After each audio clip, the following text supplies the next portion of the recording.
इस वीडियो को पूरा देखो। आज ही आपके जीवन से सारी परेशानी खत्म होगी। और चैनल को सब्सक्राइब और वीडियो को लाइक करें। ईश्वर ने अपने हाथ में मड ली और वो उसे देख देख के बना रहा होगा, इसलिए हम इतने खूबसूरत हैं। और जब परमेश्वर ने इंसान को बनाया तो बाइबल कहती है वो एक स्टैचू की तरह था, तब तक जब तक परमेश्वर ने अपनी श्वास उसमें नहीं डाली। जब परमेश्वर ने उसमें अपनी श्वास डाली, बाइबल कहती है मनुष्य जीवित प्राणी बना। आप जानते हैं, अय्यूब में लिखा है, सर्वशक्तिमान की श्वास से मुझे जिंदगी मिलती है। अब बड़े ध्यान से सुने। आप में से बहुत सारे लोग हिंदी बाइबल पढ़ते हैं और ये बिल्कुल भी गलत नहीं है, आप बिल्कुल पढ़े, लेकिन मैं आपको कहना चाहता हूं, अगर आप इंग्लिश पढ़ना जानते हैं तो हिंदी के साथ इंग्लिश भी जरूर रखिए। आपको कुछ और भी दिखाई देगा। बाइबल कहती है तिमुथियुस के अंदर के हर परमेश्वर का वचन पवित्र आत्मा की प्रेरणा से रचा गया है। पर अगर आप इंग्लिश बाइबल पढ़ें तो वहां लिखा है परमेश्वर का हर वचन उसकी श्वास है। Every scripture is the breath of God. इसका मतलब जब परमेश्वर का वचन आप पढ़ते और सुनते हैं तो आप सिर्फ पढ़ और सुन नहीं रहे, परमेश्वर अपनी श्वास आप में डाल रहा है। और उसकी श्वास, लिसन, उसकी श्वास आपको जीवन देती है। अगर आप चाहते हैं कि आप एक मरी हुई दिशा से एक जीवन में आए, मरी हुई दिशा समझते, no interest for Bible, no interest for prayer, प्रभु के वचन के लिए कोई रुचि नहीं है, आराधना की कोई रुचि नहीं है, और आपके अंदर कोई इंटरेस्ट नहीं है, ये एक डेड, एक मरी हुई जगह है। और परमेश्वर नहीं चाहता कि आप एक मरी हुई दिशा में रहें। प्रभु चाहता है आप जीवित रहें। प्रभु चाहता है आपकी आराधना में जान हो। प्रभु चाहता है कि आप एक ऐसे मसीह बने जो उससे प्रेम करने वाले बने। और मैं आपको कहना चाहता हूं, अगर आप चाहते हैं आप में जीवन आए, तो मैं आपको कहना चाहता हूं आज प्रभु का वचन बड़े ध्यान से सुने। आइए अपने दाहिने हाथ को उठाइए, मेरे पीछे कहिए, परमेश्वर मैं यीशु के नाम में आपके पास आया हूं। आप मुझे जानते हैं, मैं कहां हूं, मैं कैसा हूं। आज अपनी श्वास के द्वारा फिर से मुझे जिंदा करिए, मुझे वापस उठाइए, मुझे वापस बनाइए और मुझे पहले से अधिक जीवित करिए, यीशु मसीह के नाम में, आमेन, आमेन। आप सब तैयार हैं? आज बहुत कुछ लर्न करेंगे हम, आज बहुत कुछ सीखेंगे हम। और बस मेरी एक दुआ है आप में से हर एक के लिए कि कोई भी वर्ड को सुनते समय लेजी ना हो, यहां वहां न देखे और ना ही अपना ध्यान प्रभु के वचन से हटाएं। मैं एक बार एक कॉन्फ्रेंस में था, एक परमेश्वर के मैच्योर मैन ऑफ गॉड ने कहा, अगर आप चाहते हो ये हॉल महिमा से भर जाए तो कृपया मेरी तरफ से निगाहें हटा के यीशु की तरफ देखें। अमेजिंग अमेजिंग लाइंस थी। ठीक है, आप सब तैयार हैं? चलिए मेरे साथ खोलें the book of second Chronicle, मेरे साथ खोलें दूसरा इतिहास और उसका 20 अध्याय।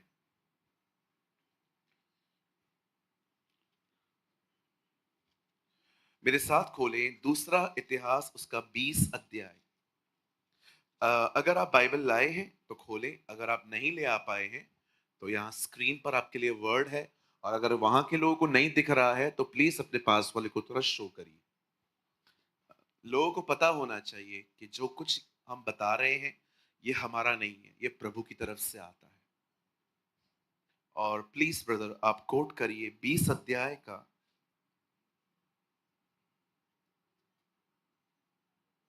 3 वचन। Second Chronicle chapter 20 versus 3। तब यहोशापात डर गया और प्रभु की खोज में लग गया और पूरे यहूदा में उपवास का प्रचार करवाया। ओके, आइए सब सामने देखें। सर सामने देखिए, आइए सामने देखिए।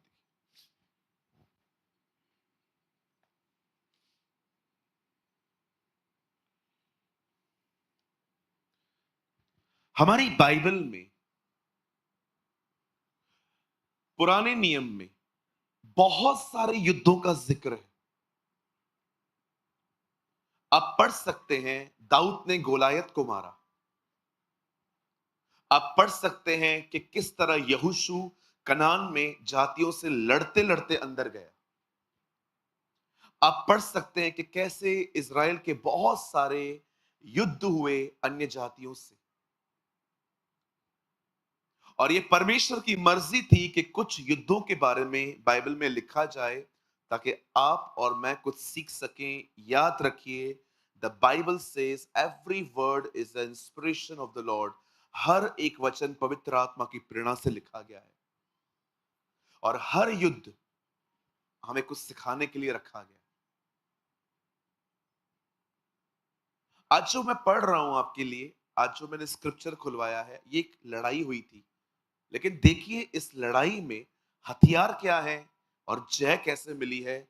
और मैं आपको सच कहता हूं, आज का वचन आपकी डिफिकल्ट लाइफ को बहुत इजी कर सकता है। मैं हमेशा जब क्रिश्चियन बुक शॉप पे जाता हूं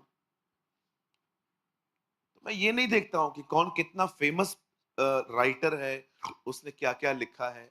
मैं हमेशा देखता हूं कि टॉपिक क्या है।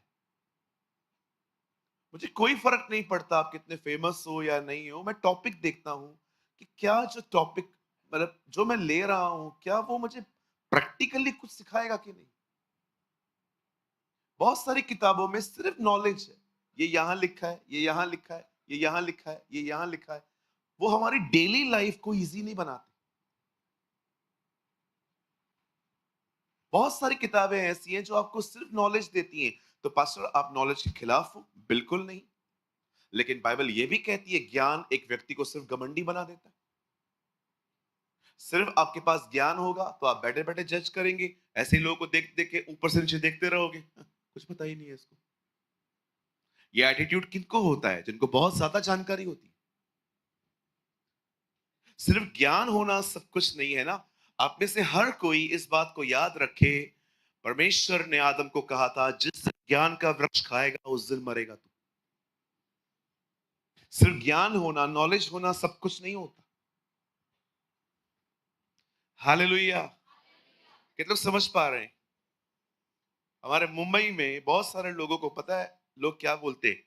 बोलूं? प्लीज, बुरा तो नहीं मानेंगे। डेढ़ शाना। कहिए डेढ़ शाना। कुछ लोगों को आपको सिखा ही नहीं सकते। अगर आप बोलोगे ना, I know I know I know, अरे पता है मेरे को, यही प्रॉब्लम है। सब पता है, क्या क्या सिखाएं? कुछ न पता हो तो वो सिखाएं। कुछ लोग बिल्कुल, आप बिलीव मी, आप कुछ लोग को कुछ भी नहीं सिखा सकते। कुछ भी नहीं सिखा सकते।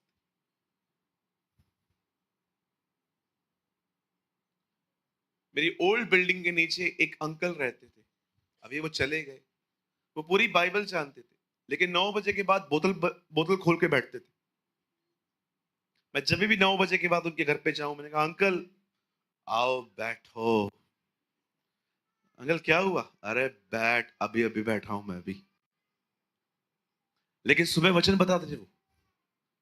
मैं सुबह उनके घर में जितनी भी बार गया वो मुझे वचन बताते थे, और ऐसे ऐसे वचन, प्रकाशित वाक्य में ये। लेकिन 9 बजे के बाद उनका अलग ही पंचायत था। बहुत से लोग बहुत कुछ जानते, लेकिन फिर भी वो उनकी जिंदगी में नहीं दिखता। चलिए हम स्टार्ट कर रहे हैं।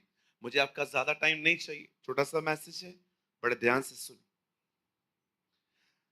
बाइबल कहती है एक दिन यहोशापात को पता चलता है कि कुछ लोग, कुछ राज्य उस पर चढ़ाई करने वाले हैं। और बाइबल कहती है ये बात सुन के वो डर गया। बड़े ध्यान से सुने। डर आना कोई बुरी बात नहीं है, ये अनिवार्य है, ये होता है। लेकिन ये आपके ऊपर है कि आप डर के साथ कितना समय रहेंगे। Yes, hallelujah. आप कहेंगे डर आए ही नहीं, ऐसा नहीं होगा।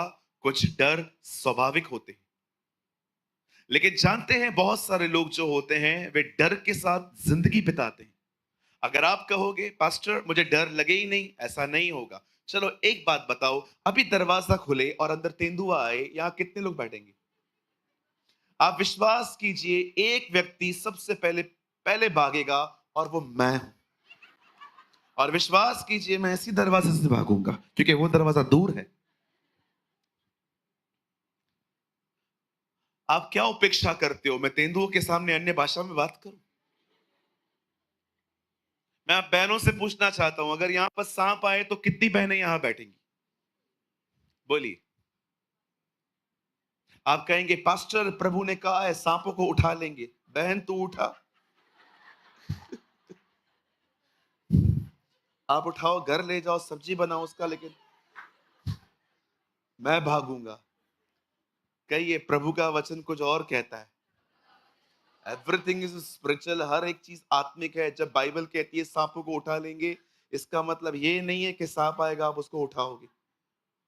वो समझाना चाह रहा था कि आप उसके कामों को रोंदोगे शैतान के। हाँ, कई सारे जो लोग होते हैं ना, वो वचन का बहुत टेढ़ा मेढ़ा अर्थ निकालते हैं। एक आदमी ने वचन पढ़ा, प्रभु के वचन में लिखा था अगर तुम जहर भी पी लोगे तो कुछ नहीं होगा।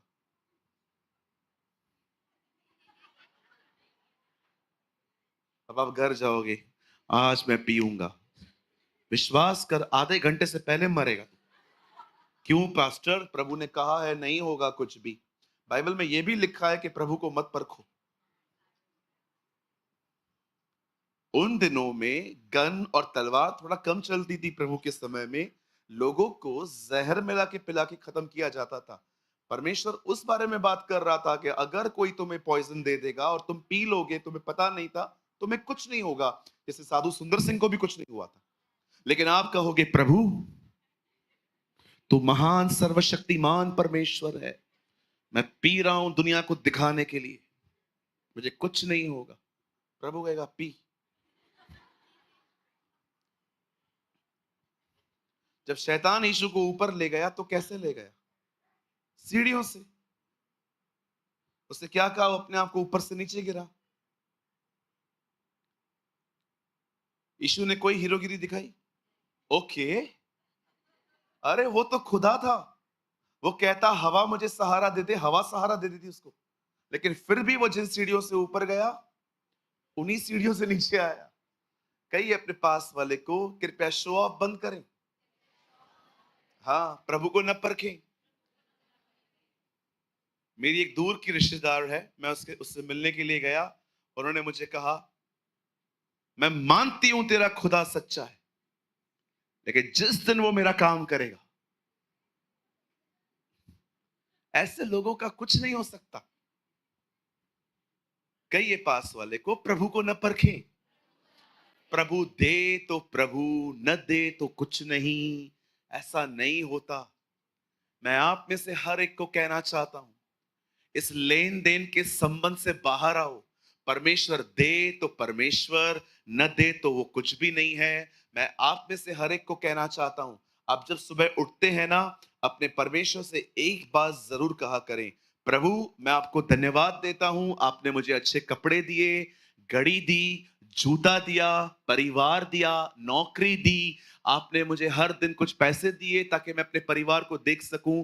पर याद रखना प्रभु, मेरा संबंध इस लेन देन पर नहीं है कि आप दोगे इसलिए आप मेरे खुदा हैं। मैं आपको कहना चाहता हूं, आप दें तो मेरे परमेश्वर हैं, न दें तो भी आप मेरे परमेश्वर हैं। Oh hallelujah. अब परमेश्वर देगा मतलब तो परमेश्वर है।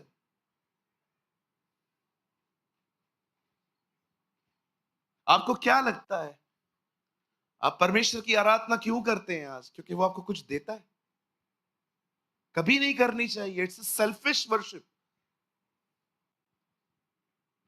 विश्वास कीजिए, जब भी मुझे आराधना का मौका मिलता है, उल्लासनगर, मुंबई, कहां पर भी, मैं कभी इसलिए आराधना नहीं करता कि मेरी आराधना में अभिषेक आए ताकि लोगों को पता चले मैं कुछ हूं. आई just love my God. I just love Jesus. मुझे किसी को प्रूव नहीं करना कि मैं कुछ हूं. मैंने आज तक नहीं कहा है प्रभु आज मैं आराधना करेगा, कुछ कर प्रभु, लोगों को गिरा दे. Nothing. I don't want all this. I just love Jesus. मैं उससे प्यार करता हूं और मैं अपनी आंखों से देखता हूं हर आराधना में प्रभु की महिमा आती है. लिसन, यहां देखिए. Even don't worship Jesus for anointing. Don't worship Jesus for anointing. उससे उसकी आराधना इसलिए करो क्योंकि आप उससे प्यार करते हो. उसकी आराधना इसलिए करो क्योंकि वो आपसे प्यार करता है. ओ, मैं आपको कहना चाहता हूं यीशु के बीच और आपके बीच में अभिषेक को भी ना आने दो. Just love Jesus. Just love him. Oh hallelujah. मैं परमेश्वर की आराधना कभी इसलिए नहीं करूंगा ताकि मेरी आराधना के अंदर अभिषेक आए और लोग समझे मैं कुछ हूं. No no no no no. मैं आराधना आपके लिए नहीं करता. मैं आराधना सिर्फ इसलिए करूंगा क्योंकि उसने मुझसे प्यार किया है, क्योंकि उसने मुझे पाने के लिए अपनी जिंदगी दी है. वो मेरे लिए श्रापित बना, उसने मेरे लिए अपना लहू बहाया. मैं आपको कहना चाहता हूं don't worship Jesus for anything. Just worship him. Love him. Hallelujah. कितने लोग मेरी बात समझ पा रहे हैं? अंदर नहीं जा रहा होगा ना? नहीं नहीं, ऐसा कैसा ऐसा होता है क्यों? कोई बात नहीं, कुछ चीजें समझने में टाइम लगता है. एक दिन मैं महाराष्ट्र के एक प्लेस पे था. बैंगलोर से एक प्रभु के दास आए थे. मेरे साथ एक भाई थे. हम दोनों को कहा गया कि आप लोग है ना, मीटिंग की स्टार्टिंग आप लोग करोगे. 10 मिनट उन्होंने प्रार्थना की, 10 मिनट मैंने प्रार्थना किया. आप विश्वास कीजिए, इतनी चिल्ला चिल्ला के हमने प्रार्थना की, बाल के पुजारियों से अधिक हम चिल्लाए. कुछ नहीं हुआ. उसके बाद वो प्रभु का दास आया. जस्ट उसने कहा God of Abraham Isaac and Jacob. मेरे दोस्त और मैं रोने लग गए उसकी प्रेयर को सुन के. मैं सोच रहा था प्रभु हमने 20 मिनट आपको पुकारा, ग्लोरी का जी भी नहीं आया. इस बंदे ने आपको एक लाइन कही. प्रभु ने मुझे एक बात कही, तुम लोग मुझे इसलिए पुकार रहे थे ताकि अभिषेक आए. वो मुझे इसलिए पुकार रहा था क्योंकि वो मुझसे प्रेम करता है. आई गॉट, मैंने that day I understood something कि तुम्हारे और परमेश्वर के बीच में अभिषेक भी नहीं आना चाहिए. तुम्हारे और परमेश्वर के बीच में कोई नहीं आना चाहिए. याद रखिए, जो प्रभु और आपके बीच में आया वो इसहाक है. जो खुदा और आपके बीच में आया वो इसहाक है. और इसहाक तो मरेगा. इसहाक तो खुदा मांगेगा. कृपया इस लेन देन के संबंध को खत्म करें और उसकी आराधना इसलिए करें क्योंकि वो परमेश्वर है. उसकी आराधना इसलिए करें क्योंकि उसने आपके लिए अपनी जिंदगी दी. मेरी दुआ है आप में से बहुत सारे ज्ञानी उसके प्रेमी बने. मेरी दुआ है आप में से बहुत सारे लोग उसके साथ प्रेम वाले संबंध में आए. मेरी दुआ है आने वाले दिनों में वो अपने आप को आप पे प्रकट करे, वो आपसे मिलने आए, वो अपनी जिंदगी आपके सामने खोले और आप सच में जान पाए कि चीजें कितनी अलग है, देने वाला कितना अलग है, कितना महान है वो, कितना अनुग्रहकारी है, वो दयालु है. उसके जैसा खुदा कोई नहीं हो सकता. ओ, मेरी बाइबल कहती है तुम्हारे बीच में कोई ऐसा परमेश्वर कहां जिस तरह से वो तुम्हारे बीच में रहता है. ओ, आई जस्ट प्रे कि अब उसका आपको उससे प्यार हो जाए. सच कहता हूं, मेरी दुआ है आप सबके लिए, आपको उससे प्यार हो जाए. मेरी दुआ है आपको उसकी आदत लग जाए। मेरी दुआ है आपकी उससे अटैचमेंट हो जाए। ओ मेरी दुआ है आप हर दिन अपने घर से उसका स्पर्श पाके बाहर निकले। मेरी दुआ है हर दिन वो अपने तेल से आपके सर की मालिश करके आपको घर से बाहर निकाले, आपको ताजगी दे। आप उन पत्तों की तरह बने जो बारिश के बाद कितने ताजे दिखाई देते।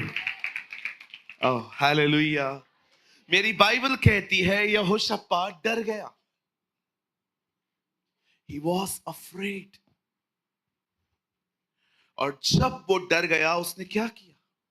वो बैठा नहीं रहा, उसने प्रभु की खोज की। My Bible says he seek the Lord।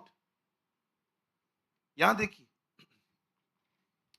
खुदा के पाक कलाम में जितना खूबसूरत चैप्टर चैप्टर ये जो चैप्टर है ना परमेश्वर को ढूंढने के विषय में, शायद ही आपको कोई और दूसरा चैप्टर मिलेगा जो इस तरह प्रभु को ढूंढना सिखाता हो। यहां देखिए, अगर आप में से कोई भी ऐसा है जो परमेश्वर को ढूंढना चाहता है, जो यीशु के इस शब्द का मतलब समझना चाहता है, ढूंढो तो तुम पाओगे। मैं आपको सच कहता हूं, दूसरा इतिहास 20 अध्याय, इस अध्याय से ज्यादा आपको कोई नहीं सिखा सकता कि परमेश्वर की खोज एक्चुअली कैसे की जाती है। मैं लाइन वाइज आपको बताता जा रहा हूं, बड़े ध्यान से सुनिए। मैं जानता हूं हो सकता है आप में से कुछ लोगों के लिए बातें बोरिंग हो, लेकिन मैं जानता हूं जो प्रेमी होते हैं ना उनके लिए ये चीजें क्या होती है। जो लोग उससे प्यार करते हैं, यस पास्टर, टीचर्स, हम जानना चाहते हैं उसको ढूंढना क्या होता है। यहां देखिए, जब यहोशापात डर गया, वो सीधा खुदा के पास जाके अपने भय के बारे में बात नहीं करता। वो सबसे पहले परमेश्वर को प्रेस करता है, वो परमेश्वर की बड़ाई करता है। याद रखिए, अगर आप परमेश्वर को बहुत करीबी से जानना चाहते हैं ना, तो सबसे पहले परमेश्वर की प्रेस दिमाग से नहीं, हृदय से करना सीखो। ये हो सकता है कि मैंने आपको कहा उसे प्रेस करना चाहिए और आपने अपने आप को प्रोग्राम कर दिया, मैं आज आज के बाद ये करूंगा, और ये सब दिमाग से आ रहा है, रटी हुई बातें निकल रही हैं। पर मैं आपको कहना चाहता हूं, ऐसी आराधना, ऐसी बड़ाई कभी जीवन में कुछ नहीं लेके आ सकती, क्योंकि परमेश्वर का राज्य दिमाग से चलने वालों के लिए नहीं है। अगर आप परमेश्वर को ढूंढना चाहते हैं, सबसे पहले उसकी बड़ाई करना सीखें। और ये बड़ाई जो है, पता है कैसे आती है? मैं आपको बताऊं, इट्स वेरी इजी। अगर आप चाहते हो ना परमेश्वर की बड़ाई आपके हृदय से आए, तो सबसे पहले उसके उपकारों को याद करना सीखें। याद करिए कि उसने आपको कब बुलाया, किस तरह बुलाया, आपकी दिशा क्या थी। आप बीमार थे, गरीब थे, पापों में थे, नशे में थे, गंदी संगतियों में थे, आप बर्बादी की तरफ जा रहे थे, और यीशु उन दिनों में आपके पास आया। जब आप उसके उपकारों को याद करोगे ना, आपके हृदय से एक सच्ची आराधना निकलेगी। यस, तू था मेरे जो जो मुझे बचाने के लिए आया। मैं आपसे पूछना चाहता हूं, जब आप तकलीफ में थे, कौन खड़ा था आपके साथ? रिश्तेदार, दोस्त, वो जो बड़े बड़े कॉन्टेक्ट्स हैं आपके? कोई नहीं। वो आया, उसने आपको बचाया। मैं कई लोगों को जानता हूं, उनकी आराधना बिल्कुल खोखली होती है, उनकी बड़ाई बिल्कुल खोखली होती है, क्योंकि सब दिमाग से आ रहा है। चलो देखो मैं क्या कर रहा हूं। आंटी धन्यवाद, बहन धन्यवाद, धन्यवाद, धन्यवाद। किसी को खुशी हुई इन धन्यवादों को सुन के? आपको लगा ना ये फॉर्मेलिटी है, कोई रीजन ही नहीं है, पास्टर ऐसे ही धन्यवाद दे रहा है। लेकिन जरा सोचो, अगर मैं आपके घर पे आऊं और आप चारों बहनें हो, और मैं आपको कहता हूं, सिस्टर धन्यवाद आपने मुझे खाना खिलाया, धन्यवाद आपने मुझे पानी पिलाया, धन्यवाद जब मैं आया तो आपने हाथ